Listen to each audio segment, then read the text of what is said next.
Alaikum wa rahmatullahi wa barakatuh. Bonjour les filles, j'espère que ça va bien pour vous. On se retrouve aujourd'hui pour une nouvelle vidéo et un nouveau concept. Je vais vous faire aujourd'hui un ftour ainsi qu'un sahur 100% avec le Monsieur Cuisine Connect. Pour ne pas louper les prochaines vidéos, abonne-toi et active la cloche.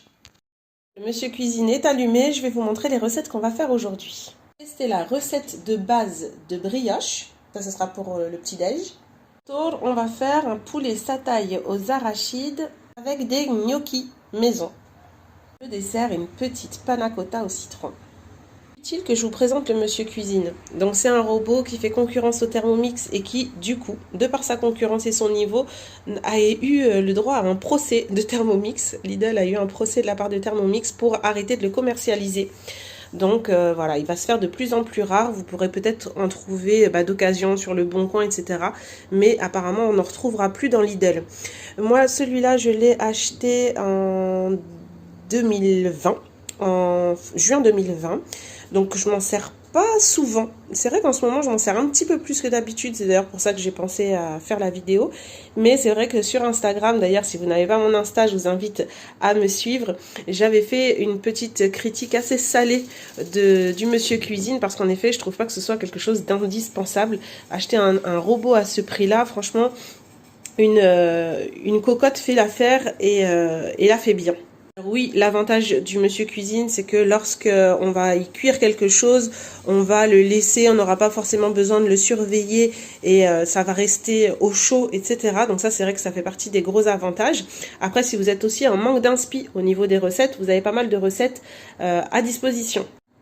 Voilà un petit aperçu de recette. Donc ça part de sauces, il y a aussi des pains, des beignets, des desserts, des entrées, des plats, des sandwichs. Enfin vraiment, il y a énormément de recettes. Ils sont en plus mis à jour régulièrement puisque celui-ci est un Monsieur Cuisine Connect, donc il est connecté au Wi-Fi. Et une fois par semaine, il y a une mise à jour et des recettes qui sont ajoutées.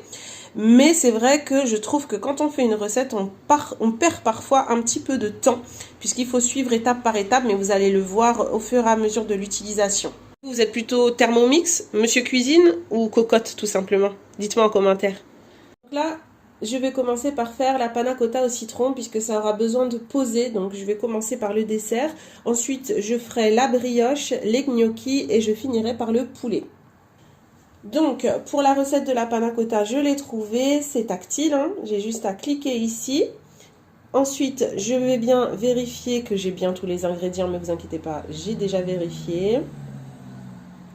Et ensuite, on va pouvoir commencer la recette. Vous voyez ici, il y a marqué commencer. Je clique dessus et on va me donner donc étape après étape tout ce que je dois faire. Donc, c'est parti. J'ai mis ma gélatine dans de l'eau froide afin qu'elle ramollisse. J'ai enlevé le zeste d'un demi-citron. J'ai pressé ensuite ce demi-citron. Dans mon bol, j'ai mis la crème liquide, le lait et j'ai mis en marche. Je vous laisse le son pour que vous puissiez juger si le Monsieur Cuisine est bruyant. Ensuite, j'ajoute mon citron, mon sucre, la gélatine et je vais pouvoir mélanger tout ça.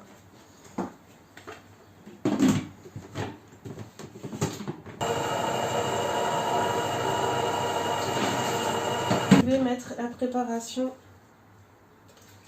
dans... Voilà. Vous voyez, ça me donne 75 centilitres. Donc je vais y verser ma préparation et ici j'ai un petit peu de zeste pour mettre pour la déco à la fin. Je remplis chacun des ramequins et ensuite je laisse ça au frigo pendant minimum 3 heures.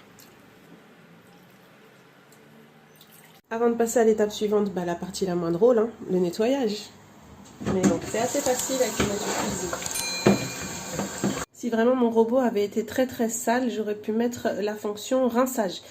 Il suffit simplement de mettre une petite goutte de liquide vaisselle, de l'eau et d'envoyer le Monsieur Cuisine.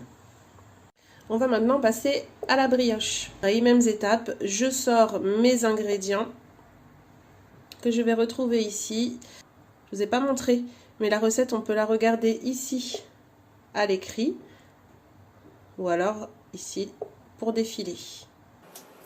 Je coupe mon beurre, je mets mon lait entier dans le bol, la levure, je referme, ça va chauffer un petit peu. C'est bon, je peux ouvrir, j'y ajoute la farine, le sucre, j'ai divisé par 2 la quantité de sucre, de la vanille, du sel. On me dit ensuite d'ajouter le beurre et c'est parti. Voilà ma pâte, je la mets dans un saladier et je la laisse poser pendant un petit moment. C'est reparti pour le nettoyage du Monsieur Cuisine et ensuite on passe aux gnocchis. Alors, les gnocchis, ça va être une grande première pour moi, j'en ai jamais fait, alors je vous garantis pas du résultat, mais on va voir déjà si la recette de base est correcte. Donc il me faut des pommes de terre, du sel, du poivre, de la farine, des jaunes d'œufs. Donc c'est parti, hein. Comme d'habitude, je vais suivre les instructions.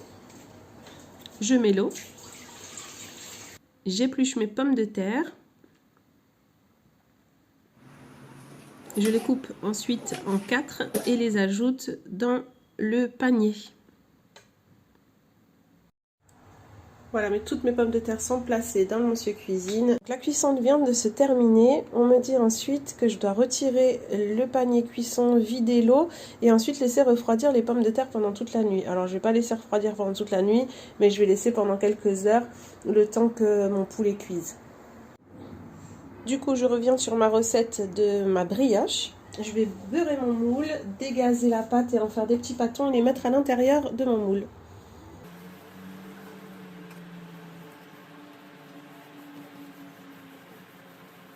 J'ai placé mes pâtons dans mon moule et j'ai fait préchauffer le four à 50 degrés. J'éteins le four et mes petits pâtons vont pousser tranquillement à l'intérieur. Maintenant que ma brioche a un petit peu gonflé, j'ai préchauffé le four à 170 degrés et je vais badigeonner 2 jaunes d'œufs pour ensuite la remettre au four.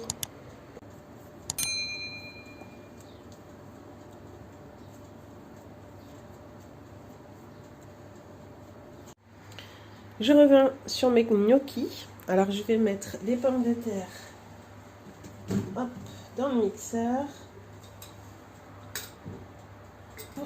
Personnellement, je ne mets pas de muscade.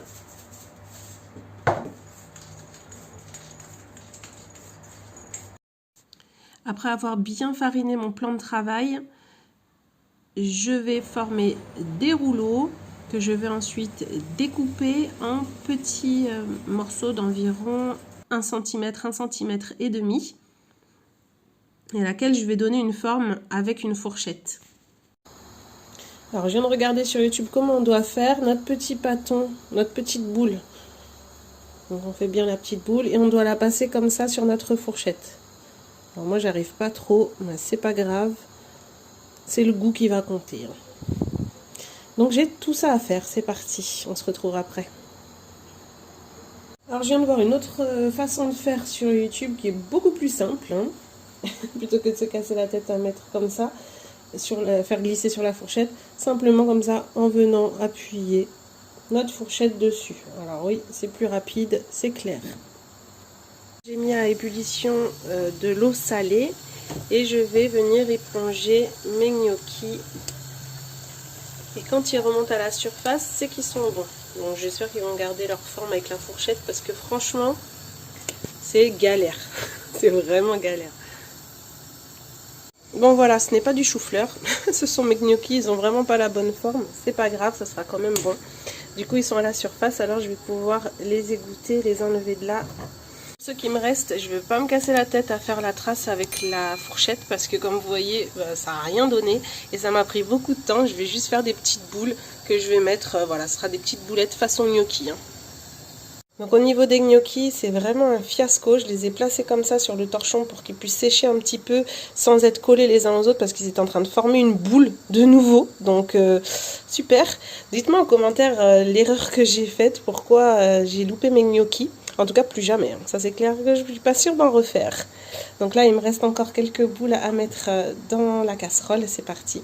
Vous voyez l'état du plan de travail, tout ce que je déteste. On a quand même eu une bonne nouvelle pendant ce temps-là, c'est notre brioche qui est toute belle, toute dorée, toute gonflée. On va pouvoir se régaler demain. La dernière fournée de gnocchi qui est en train de chauffer. Donc ça a l'air d'être mieux avec des petites boulettes normales, même si c'est pas parfait, mais ça fera plus l'affaire. Comme dans mon Instagram, hein. Ici c'est la vraie vie. Je vous montre même quand il y a des loupés, hein, forcément. Vous, dans votre vie, il n'y a pas que des réussites. Hein. Et ben, c'est pareil ici. Voici donc mes gnocchis... chelou. Mais je pense que je les repasserai à la poêle quand je vais les réchauffer ce soir. Là, je vais passer au poulet. Je coupe mon ail en petits morceaux. Je mets ensuite dans le mixeur pour que ce soit encore plus fin. J'ajoute mon beurre de cacahuète, la sauce soja, le miel, le gingembre moulu, le curry, le citron. Regardez ce que je viens de retrouver dans mon frigo.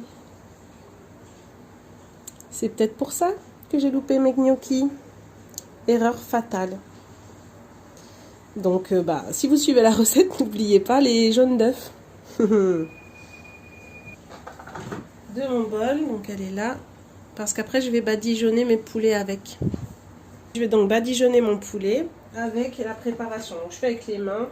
Moi, ça ne me dérange pas du tout de faire avec les mains, mais vous pouvez faire avec un pinceau ou le tremper directement dedans. J'ai placé ma courgette sur le panier plat et le poulet dans le panier recourbé. Enfin, le panier profond. Couvre et je vais pouvoir lancer la cuisson. Un petit coup d'œil à ma brioche qui est toute dorée, toute moelleuse. Super bonne, pas trop sucrée parce que comme je vous ai dit, j'ai divisé par 2 le sucre. On remet comme ça, ni vu ni connu. Chut, on touche pas maintenant, ce sera pour ce soir. Et voici mes panna cotta qui sont toutes jolies. J'ai mis le petit zeste en décoration, comme il me l'avait indiqué. On va voir la texture.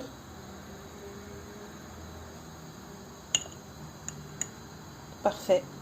Et voilà, j'ai fait une petite assiette pour mon fils parce que c'est pas sûr que ce soir je puisse prendre le temps de te refilmer avant qu'on puisse manger. Donc j'ai remis les gnocchis à la poêle avec de l'huile d'olive. Je rappelle que j'ai oublié les jaunes d'œufs, hein, donc ça va pas être génial. Le poulet que j'avais fait à la vapeur, j'ai remis avec la petite sauce avec laquelle j'ai ajouté un petit peu d'eau quand j'ai fait chauffer. Et puis mes petites courgettes vapeur. Ça sent super super bon. Du coup, je vous fais un petit bilan rapide de ce repas. C'était très bon, malgré que j'ai oublié les jaunes d'œufs dans les gnocchis, c'était quand même bon. Du coup, ça fait une version végane des gnocchis. Je peux donc te recommander ces recettes. J'espère que cette vidéo t'a plu. N'hésite pas à me dire en commentaire, puisque c'était une première pour moi et comme tu as vu, c'était un loupé, mais c'est pas grave. On se retrouve bientôt pour une prochaine vidéo. Et si tu veux être sûr de ne pas la louper, surtout abonne-toi et active la cloche.